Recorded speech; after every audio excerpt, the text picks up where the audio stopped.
Hey guys, it's Divyansh, welcome back to another episode of football daily. और आज भी Cristiano Ronaldo से कहीं ना कहीं हमारे पास 5-6 स्टोरीज हैं। और कल ना भाई एक तो होता है लीक, एक होता है भाई लीक्स की पूरी लाइन ही लगा दी। और कल ना रोनाल्डो और यूनाइटेड के रिगार्डिंग और रेफरेंस में यही चीज़ हुई है, जहाँ पर हमारे पास काफ़ी सारे इंसिडेंट के यहाँ पर लीक्स अवेलेबल है। अब इसके रिगार्डिंग मेरा एक कंक्लूसिव ओपिनियन भी है, लेकिन सबसे पहले यहाँ पर लीक्स की स्टोरी पे ध्यान देते हैं। ऑफ कोर्स भाई, शायद से एक क्लब यूनाइटेड रोनाल्डो के लिए पहला ऑफर ऑलरेडी प्रिपेयर भी कर चुका है, तो इस पर भी हम यहाँ पर बात करेंगे। लेकिन सबसे पहले यहाँ पर बात करते हैं थोड़ी सी लीक्स की। अब ये तो सबको पता है कि रोनाल्डो और यूनाइटेड के स्क्वाड में एक डिफरेंस है, और डिफरेंस ऑफ ओपिनियन भी है, यहाँ पर कन्फ्लिक्ट ऑफ आइडियाज़ भी है, और आप कह सकते हो यहाँ पर ईगो प्रॉब्लम भी है। ऑफकोर्स कुछ लोगों के लिए Ronaldo is a big ego, जो कि किसी भी ड्रेसिंग रूम के लिए इस समय अच्छा नहीं है। बाकी majority of the United fans या फिर मेरे ये सब फैंस की हम बात करें तो उनके लिए साफ साफ चीज़ है कि भाई रोनाल्डो ने जो करा अच्छा नहीं है, मतलब अच्छा नहीं लगेगा उनको, जिनको ये देखने की आदत है कि बेबी फेसेस देखने की आदत है। लेकिन ये डंडा लेके खड़ा होना पड़ेगा भाई, किसी बंदे को एक्सपोज करना पड़ेगा। अगर इनको कोई एक्सपोज नहीं करेगा तो यूनाइटेड के ये सेट ऑफ प्लेयर्स 5 साल और निकाल सकते हैं बिना किसी ट्रॉफीज के, और इन पे कोई प्रेशर भी नहीं होगा, क्योंकि क्रिटिसिज्म जब भी होगा तो इनके पास इनकी पीआर टीम है जो कि इनको बचा लेगी। लेकिन बैक टू स्टोरी। अब यहाँ पर अगर हम स्टोरी की शुरुआत करें तो हमारे पास यहाँ पर 2-3 मैचेस है जहाँ पर यह बताया जाता है कि अगर हम बात करें पर्टिकुलरली लेस्टर सिटी वाले मैच की, तो वहाँ पर कहीं ना कहीं रोनाल्डो ने ये पॉइंट उठाया था जब हैरी मैग्वायर एक्चुअली में लॉस के बाद जो अपना ब्लेम है वो बाकी डिफेंडर्स पे शिफ्ट कर रहा था। तो वहाँ पर रोनाल्डो ने एक्चुअली में इस चीज़ को पॉइंट आउट और डिसरप्ट करते हुए ये कहा कि क्योंकि मैग्वायर कैप्टन है तो यहाँ तो उसकी गलती है। अगर गलती ना भी हो तो क्योंकि वो कैप्टन, तो वो रिस्पॉन्सिबिलिटी अपने कंधे पे लेना सीखे इस चीज़ को। और देखो, ये सबको पता है कि यार अगर मैग्वायर की मीडिया कम्युनिकेशंस की बात करें तो वो भी चुदक्कड़ ही है, वो भी कोई इतने खास नहीं है।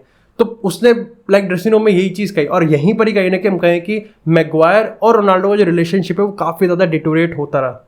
इसके बाद अगर हम बात करें यहाँ पर वुल्व्स की, तो वुल्व्स वाले मैच में भी कहीं ना कहीं यही चीज़ थी कि जो यंगर प्लेयर है वो कहीं ना कहीं यहाँ पर बड़े से सीखते क्यों नहीं है। अगर यहाँ पर रोनाल्डो है या बाकी के सीनियर प्लेयर्स हैं, वो अगर कोई चीज़ कह रहे हैं, वो कोई एडवाइस दे रहे हैं, तो उसको एक्चुअली में अपनी ईगो पे ले लेते हैं, रादर देन कि उस पर काम करें और उस गाइडेंस को एक्चुअली में एक पर्पसफुल चीज़ में यूज़ करें। इसी के साथ अगर बात करें यहाँ पर ब्राइटन वाले मैच की, तो वहाँ पर भी हम पे लेते हैं, वहाँ पर भी 4-0 से खोले गए थे, और वहाँ पर भी कहीं ना कहीं लीक्स निकाले जाते हैं कि रोनाल्डो ने जब एक्चुअली में इतना फ्रस्ट्रेट हो गया था इस मैच के बाद कि वो समझ नहीं पा रहा था कि यहाँ पर जो सीनियर प्लेयर्स हैं वो इतने चिल कैसे है।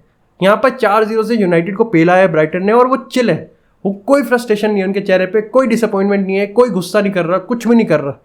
तो ये कहीं ना कहीं वो सेट ऑफ एक लीक्स हैं जो कि रोनाल्डो और यूनाइटेड के स्क्वाड में है। अभी यहाँ पर लीक्स एक्चुअली में कंटिन्यू होते हैं, और ये आते हैं रोनाल्डो और रांगनिक के बीच में।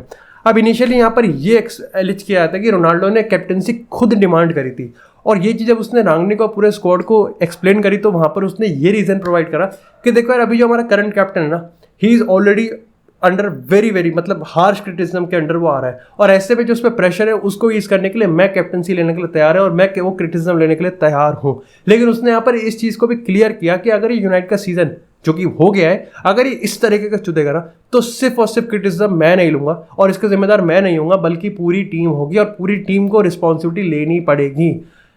एंड अनलाइक मानने की बात, रांगनिक ने इस चीज़ को डिसएग्री कर दिया।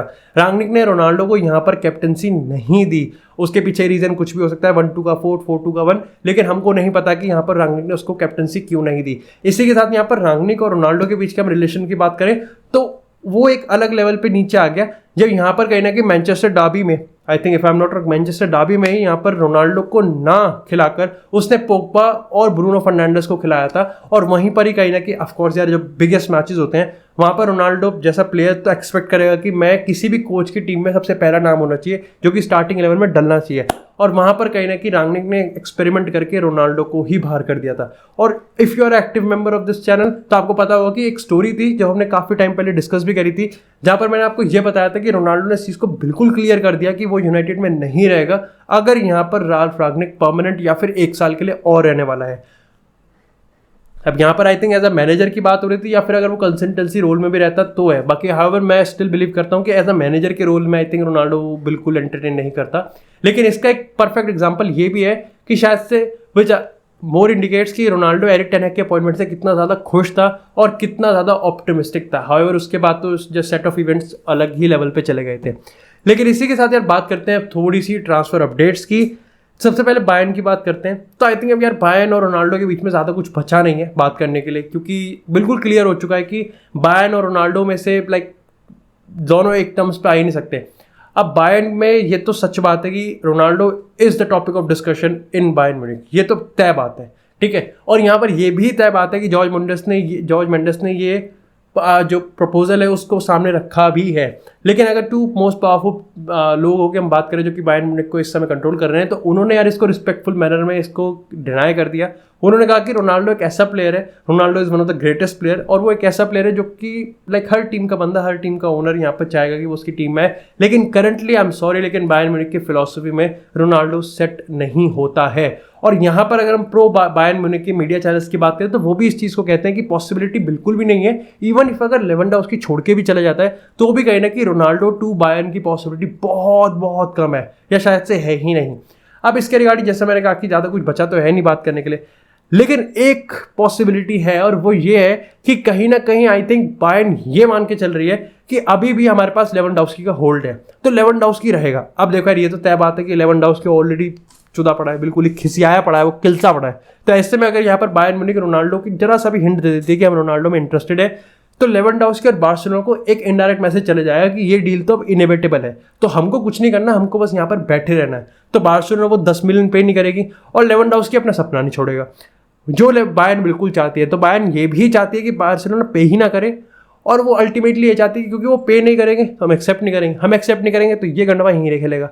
तो ये कहीं ना कहीं एक रीज़न है कि शायद से बस छोटी सी एक पॉसिबिलिटी है, कोई न्यूज़ व्यूज़ नहीं है, मेरे आइडियाज़ है कि यहाँ पर एक रीज़न ये भी हो सकता है कि बायर्न कहीं ना कहीं पब्लिकली इसको क्यों डिनाई करी जा रही है कि रोनाल्डो के रिगार्डिंग उनका कुछ भी नहीं है।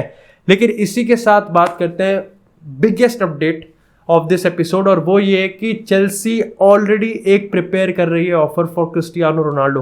अब सबसे पहले यहाँ पर मैं आपको ये बताया था कि मैनचेस्टर यूनाइटेड फाइनली वो पॉसिबिलिटी जिसको हम लगातार इतने दिनों से डिस्कस करते हुए आ रहे हैं, उस पर कहीं ना कहीं अब वो सोच रही है, एंड दे हैव एक्सेप्टेड कि यहाँ पर वो रोनाल्डो को नहीं रोक सकते। अगर रोनाल्डो के विल के अगेंस्ट वो नहीं जा सकते। रोनाल्डो अगर कन्विंस्ड है कि उसको यूनाइटेड छोड़ना है तो वो छोड़ देगा, और ऐसे में उन्होंने 15 मिलियन का प्राइस टैग लगाया है फॉर क्रिस्टियानो रोनाल्डो, और चेल्सी ऑलरेडी अपना 14 मिलियन का प्राइस टैग, ये मतलब अपना जो ऑफर है वो यहाँ पर सामने टेबल पे रखने वाली है, विच अगेन साफ बताता है कि भाई टेड बोली को लिटरली उसको लाइक फर्क नहीं पड़ रहा, उसको जितने सुपरस्टार जल्दी से जल्दी डीप रैपअप करनी है। उसने सबसे पहले देखा, समझा कि यूनाइटेड और रोनाल्डो के बीच में सिचुएशन क्या है, वो समझ गया कि ठीक है भाई लोहा गर्म है, इस पर हथौड़ा मारो, और उसने वही करा कि जो कि एक टॉप इलीट बिजनेसमैन करेगा। उसने अपॉर्चुनिटी का पूरा पूरा फायदा उठाया है, और यहाँ पर अब कहीं ना कहीं जो पूरा का पूरा गेम है, आई थिंक यार 15 मिलियन का प्राइस टैग डाला, 14 मिलियन का ऑफर आया, तो मेरे को नहीं लगता यूनाइटेड यहाँ पर इसको रिजेक्ट करेगी और इसके साथ एक बिडिंग या नेगोशिएशन में जाएगी। पूरा का पूरा जो मामला है, पूरा का पूरा जो खेल है, वो रोनाल्डो के हाथ में होगा। रोनाल्डो या तो हाँ कहेगा, रोनाल्डो या तो ना कहेगा। पर्सनली अगर मैं डिसीजन की बात करूं तो मेरे को लगता है कि रोनाल्डो इतनी जल्दी डिसीजन लेगा। However I think Ronaldo pre season में ज्वाइन करता है, जो कि अभी भी फैमिली रीजंस के रिगार्डिंग काफ़ी सारे एलिगेशंस हैं, काफ़ी सारे प्रूव्स हैं, लेकिन धीरे धीरे कहीं ना कहीं, मैं तो देखो कल के एपिसोड में भी कह ही रहा था कि मैं नहीं चाहता कि रोनाल्डो का ये जो रीज़न है वो झूठ निकले, और काफ़ी लोग अब इस चीज़ पे कह रहे हैं कि इट्स नॉट लाई, ये झूठ नहीं है, there is something actually happening in Cristiano Ronaldo's family. जो फैमिली रीजन है वो कहीं ना कहीं यहाँ पर सच होता हुआ दिख रहा है। सो लेट्स होप कि वो इतना सीरियस ना हो और हम वापस से रोनाल्डो को यूनाइटेड की जर्सी में देखें। हाउएवर स्टिल काफ़ी बड़ा सेक्शन ऐसा भी है जो कि इस चीज़ को डिनाई करता है और कहता है कि नहीं नहीं ये नाटक है। तो कह रही है तो लड़ाई चलती रहेगी, लेकिन कहीं ना कहीं मेरे को लगता है कि अगर रोनाल्डो यहाँ पर यूनाइटेड के प्री सीजन में आता है, खेलता है, there is a slim chance कि यूनाइटेड यहाँ पर रोनाल्डो को कन्विंस कर सकती है। अब देखो यार, रोनाल्डो यूनाइटेड के विल के अगेंस्ट नहीं जाएगी, यूनाइटेड रोनाल्डो को रोकने की कोशिश नहीं करेगी, लेकिन if and already he is already convinced, इसका मतलब ये नहीं है कि यूनाइटेड रोनाल्डो को कन्विंस नहीं कर सकती। इसके दो रीजन है। पहली बात तो ग्लेजर्स को पता है कि पैसा बता हुआ है, उनको पता है कि पैसा ऑन द लाइन है, स्पॉन्सर लेके आएगा, और दूसरी चीज़ एरिक टेन हैग नोज कि यस वो रोनाल्डो को यूज़ कर सकता है एक अच्छे बड़े लेवल पे। लेकिन मेरा ओपिनियन कि do I really want Ronaldo to go Chelsea, नहीं, सीधी बात, with all due respect, I respect Chelsea, लेकिन मैं नहीं चाहता कि रोनाल्डो चेल्सी जाए। लेकिन मेरे मानने से नहीं होगा, इट्स आई थिंक हमको फैक्ट्स देखना पड़ेगा। और मैं ये चीज़ कहता हूँ कि यार I think go with the data. अगर हम बात करें चेल्सी टेबल पे क्या रख रही है, चेल्सी 14 मिलियन ही रख रही है। चेल्सी बहुत बड़ी अपॉर्चुनिटी रख रही है रोनाल्डो के लिए, जो कि यूनाइटेड नहीं रख सकती। And the problem is not the United, problem is not the Erik ten Hag, problem is not the United front, problem है वो मेंटालिटी, वो लो लेवल मेंटालिटी जो कि यूनाइटेड स्क्वाड में लिटरली अगले 4-5 साल नहीं जीते। अगर एरिक टेन हैग ने अपनी मेंटालिटी इन पे इंपोज नहीं करी तो इनको कोई कुछ कहने वाला नहीं है। इंग्लिश बायस, इंग्लिश मीडिया इनके टट्टे चाटती है, दूसरी बात इनकी पीआर टीम इनको पूरा बचाती है। तो यहाँ पर बहुत बड़ा डिफरेंस है रोनाल्डो और इनकी मेंटालिटी में, एंड दैट्स व्हाई चेल्सी यहाँ पर बहुत बहुत सुपीरियर है मैनचेस्टर यूनाइटेड से।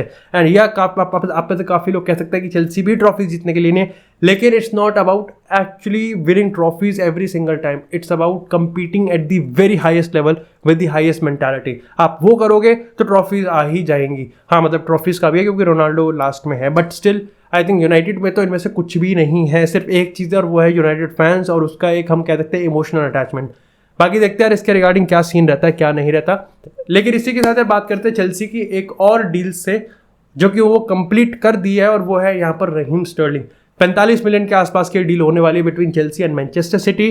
पर्सनल टर्म्स यहाँ पर एग्री हो चुके हैं। मैं सही बता रहा हूँ यार, मेरे को नहीं पता कि ओवर हाइप्ड है, अंडर हाइप्ड है, या फिर इसके रिगार्डिंग कोई एक्साइटमेंट नहीं है, लेकिन शायद से भाई ये चेल्सी की डील यहाँ पर ये ब्रेक थ्रू डील हो सकती है रहीम स्टर्लिंग की।